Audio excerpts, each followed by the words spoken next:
quite a bit, wasn't Professional, yeah, professional businesses. I forget. I'm sorry. Forgive me. Forgive me, Alan. No, but absolutely brilliant. You know, Absolutely, fantastic yeah. what they do. Successful in his business, but also most importantly as well, mashallah, he's giving back through the CAP Foundation as well. So it's lovely to hear. Do you know what I've realised? A lot of the businesses that are quite successful, there's an element of giving back. It's not all about, and you know, you were talking about the sunnah of the Prophet ﷺ. It kind of, I found through these business awards, the successful businesses are those that have this element. That's I don't know if that's just my 100%. sort of observation so far, but anyhow. And talking about businesses, we are moving on to our next category. The nominations for the Startup Business of the Year are M.I.N, who want to help provide Muslims with the tools to share their own narrative and not have the narrative shaped for them. Now, not only do they connect with Muslim influencers and brands, they also provide the direction, strategy and support for Muslims to realise their greatest ambitions. Isn't that right, Asif? MashaAllah. Yeah, absolutely brilliant. Let me introduce Brother Omar and Brother Saif, MashaAllah. Assalamu alaikum and welcome to our lovely sofas tonight here on Living the Life. How are you both? Good, thank you. Good, thank you. Really good. Just been very busy recently, but we're battling through it. So Alhamdulillah. In all the good ways, of course. Yeah, exactly. Yeah. Exactly. Yeah, I was telling Saif the other day that I think business is a bit like marriage. It's Let's hear this. Yeah, it's you were like, telling Saif that. Yeah. You know, sometimes like a marriage? sometimes I think we might as well take a back seat here. So sometimes I want to call my wife, and then I end up calling Saif because I call him so much, it just becomes merged. That's every time. And even if you weren't meant to call him, once he picks up, you have something to say. Always. Of course. Yeah. Very much is that. I didn't know speed dial existed anymore. It does. It does. Does with these two, I think. Mashallah, mashallah. Tell us, how did it all start? This journey of influencing is such a big topic as well, and it's a massive thing that businesses and marketers are looking for as well. So tell us, how did the journey start with you two? Let's see if I take this one. So I was working for Human Appeal charity about 3 years ago, and we were working together on a campaign for Human Appeal, trying to work with influencers to raise the awareness of what they're trying to do. One of the things that we noticed was a lot of influencers weren't actually using their profile, their influence, their ambition to actually spread good. Yeah. And a lot of organisations were just utilising influencers and almost asking them create content, and that was it. There was no relationship being built, no trust, and influencers weren't being empowered. And because Omar, he had a background of working with influencers for years as well, and I had maybe my marketing expertise, we thought, let's create something where we bring together expertise, create something that allows influencers to take, the steps towards becoming people that can empower the society that we live in today. And that's what we've been doing for the last 19 months. We've been fortunate to work with the likes of Rubicon, Co-op Group, South Bank Centre, charities as well. And last year we actually helped raise over $1.5 million. So it was amazing what you said at the beginning for charities alone in Ramadan. And I think it's by combining this idea and ambition that we have from the business perspective, along with trying to shape the world that we live in, because one day I'm going to have children. What will those? Inshallah, one day I'll have children, and what are they going to be? All the time. Not if I'm on the phone. If he keeps calling me like he does. Yeah, exactly that. But what are they going to be watching? Am I going to be comfortable with the content that they're consuming? Of course, so I want to be in the environment to be able to change that. So does Omar, and we're hoping to do that through the company that we have. So that's how we came together. So tell me, as a complete novice, okay, I come to you and I say, so I have an idea, okay, and I want to push my business towards a certain direction. Sure. How could you help me? Yeah. What is influencing? How important is it this day and age? And what steps do I need to take? Well, there's many steps that you need to take. First and foremost, we sit with you. I get jargon a bit here, but obviously we have to understand your business needs, who you are, what you're trying to achieve, which influencers fit best. But for me and for Omar and for any marketer, the best stories are told through emotion. So we want to work with you to understand why did you maybe even set up your business in the first place. And then we have to take that message. We have to then speak to the influencer and find the right collective of influencers who really appreciate you as a brand, who can tell your story the way it needs to be told. Because everyone can take a selfie and say, this is a product you need to buy, or find a product and just take it, take a photo of it. But can everyone tell your story? That's not the case. So that's what we do. We devise campaigns that really tell the magic of your brand. It takes time. We build campaigns over a few weeks with our clients, and finding the right influencers isn't easy as well, because like you said at the beginning, you know, there's plenty of influencers out there. Yeah. We have to find the right one for you guys, and we do that through social media now, obviously, as well. It's the new way of doing everything as well. Yeah. But you were saying how you worked with influencers so your background is sort of working in influencer management. It is quite a new phenomenon in terms of what an influencer is, how they come about. For those people like, say, my parents' generation who have no idea what an influencer is, tell us a little bit about that world of influencing. Yeah, no, so it's a pretty new term. It only really started to pick up about 5 to 6 years ago. And an influencer is basically an individual who has a large following, who has an authority within a particular niche. So you have influencers in sports, in music, in fashion, in comedy, and they're generally split up between.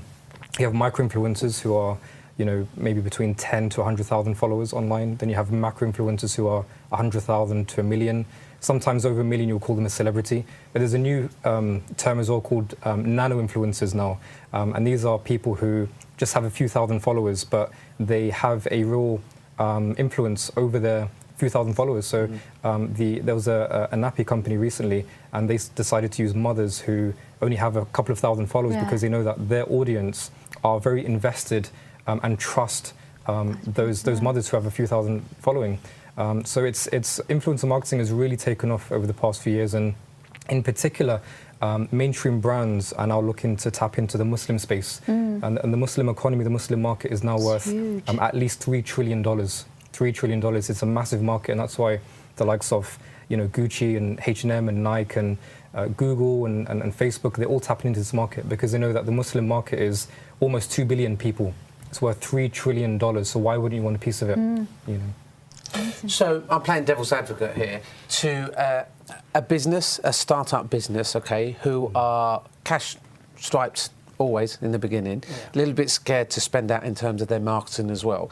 Would you guarantee a company, so obviously you spend time, you consult with them, you analyse with them, and then obviously they spend some money with you. Do you guarantee that they will have a conversion rate and improvement on their sales through you contacting the right influencers? So influence marketing in particular is a bit different to performance-based marketing. So that's maybe affiliate marketing, PPC ads, CPC ads, and all these that words can we don't almost that can almost generate a sale for you and guarantee a return on investment. Influence marketing is a bit different. It focuses on the emotional side of a relationship with an individual. So what we tend to do is, with startups, we say, you probably can reach the right influencers you're looking for yourselves. What we do is campaigns. We do it at scale. So when brands come to us, they don't want to work with maybe 2 or 3 influencers. They want to work with a massive cohort of influencers. And that takes time, that takes effort and resource to be able to do that, and that's what we do. When it comes to startups, we still want them to be successful, so it's a better relationship for us if we just tell them to do it themselves. And in the future, once they're big enough, we advise them how to do that. They can come back to us and we can help them grow even further. So yeah. I was just thinking. So the answer is no. You don't guarantee. No, I mean we don't. I think there's only guarantees in life, to be honest. And it depends on what you want out of it, though, isn't it? It depends on what you want. No, it's good to ask because it's for people, because it's a new concept. You see, what makes you a USP? What makes you two different to all the other influencers out there, or all the other marketing companies that offer something similar? I think the main differentiator, I guess, for us as an organisation is we don't want to just stand working with influencers and connecting them, creating great campaigns. We want to empower influencers, and through that we've built the best relationship, best network of Muslim influencers, because that's the market we serve. There's so many people, so many other organisations that are mainstream.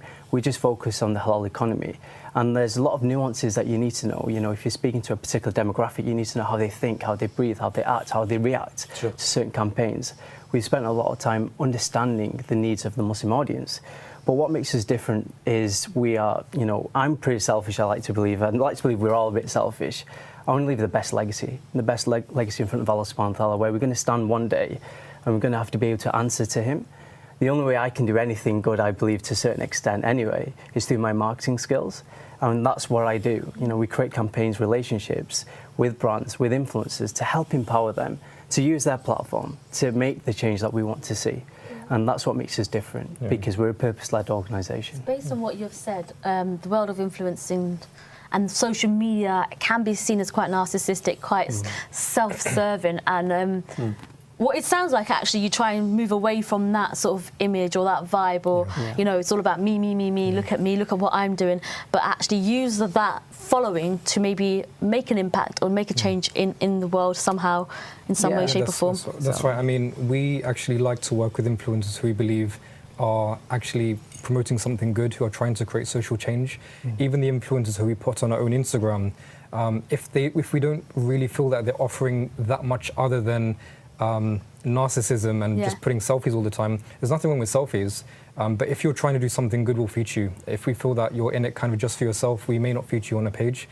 But it's interesting you say that, because that's something we're really concerned about, and we want to try and shift the direction that influencers are taking so that they're actually doing something good. One of the things we're doing is we're working on a book, actually, with some scholars. And it's basically a book which is going to talk about the spirituality and the adab, the etiquette of social media. So how is it as Muslims that we're utilizing social media? Because we consume social media probably for hours and hours a day. I mean, I mean, according to one of the scholars that we learn from, he says social media is the biggest hindrance on Muslim spirituality today, because we're consuming it in such big quantities and we don't realize what it's doing to us. So we're working on a book to help Muslims understand how they should be using social media in the best way in line with our faith.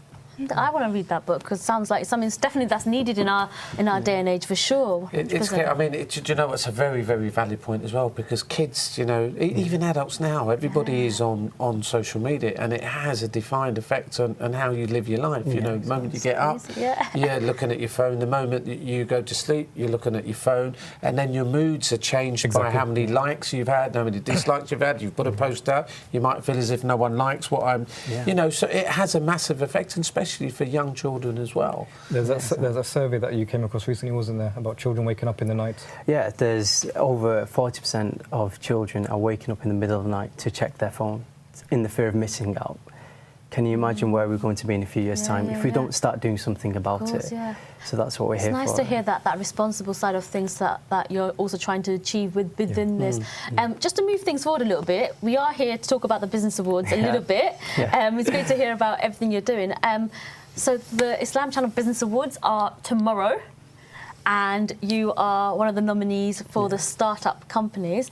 I'm going to ask you the same question as I asked all our other nominees that sat on this one. What does it mean to have been nominated for this award? I mean, we applied for the award, and we weren't sure that we were going to be nominated, and we were. And Islam Channel being such a kind of established brand, and considering the amount of people that applied, we were quite honoured to be nominated for this. And it's nice to be recognised for the work that you do, because, like Saif was saying, we're a purpose-led organisation trying to make social impact in the world, and so to be recognised not just for the business impact that we've created, you know, helping to raise over £1 million for charities, and but also the good that we're trying to put out. It's nice to be recognised for that. Absolutely. Yeah. Can you monitor that? Can you actually monitor how much you've raised through your campaigns then? Yeah, of course we can monitor, not just donations, obviously sales. Coming back to your previous question, it's through URL tracking and, you know, Bitly codes, etc. Because at the end of the day, the analytics is important. 100%. Is what you're doing working? You need to know, and whether that's an Instagram post, and that's why Instagram focuses so much on that, or Facebook, etc. And clients are no different. We have to make sure that we're making informed decisions as well as a business, and you can do that with influencer marketing. Yeah. So you've come both from an academic background as well, and yourself as well, and obviously through journalism and working with the top newspapers as well. What's it actually like starting up something of your own? Oh, it's been, everyone says the cliche term roller coaster. I mean, we had an amazing start, although we got like our first campaign in the first month of launching, and we thought, this is amazing. I think the struggles come when, you know, you're working at, you know, 8, 9 at night, you've been in office 12 hours already, and you can't see the finish line.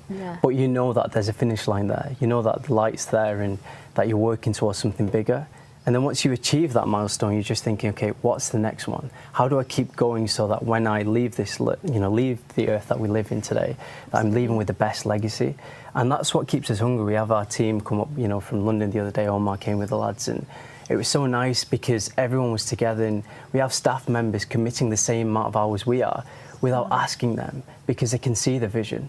And now it's about taking that vision and multiplying. We want to go global. We don't want to be just the best marketing agency in the Muslim space. We want to be the best, full stop.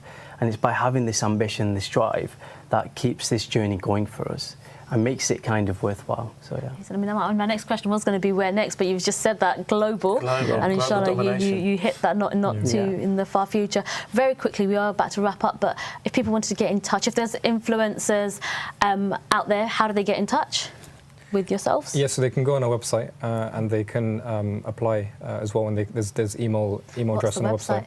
We are M.I.N.co. We are M.I.N.co. Oh, that's the full thing. I thought you were telling me. We are M.I.N.co. So www.wearemin.co. .co, yeah. Brilliant. That's guys, absolutely fantastic. Thank you so much for taking the time out to come and see us, and good luck for tomorrow as well. Thank you very much. Really wish you luck as well. But thank you for sharing it as well. Thank you for being on. Thanks. That is time for another good show. But please, guys, please make sure that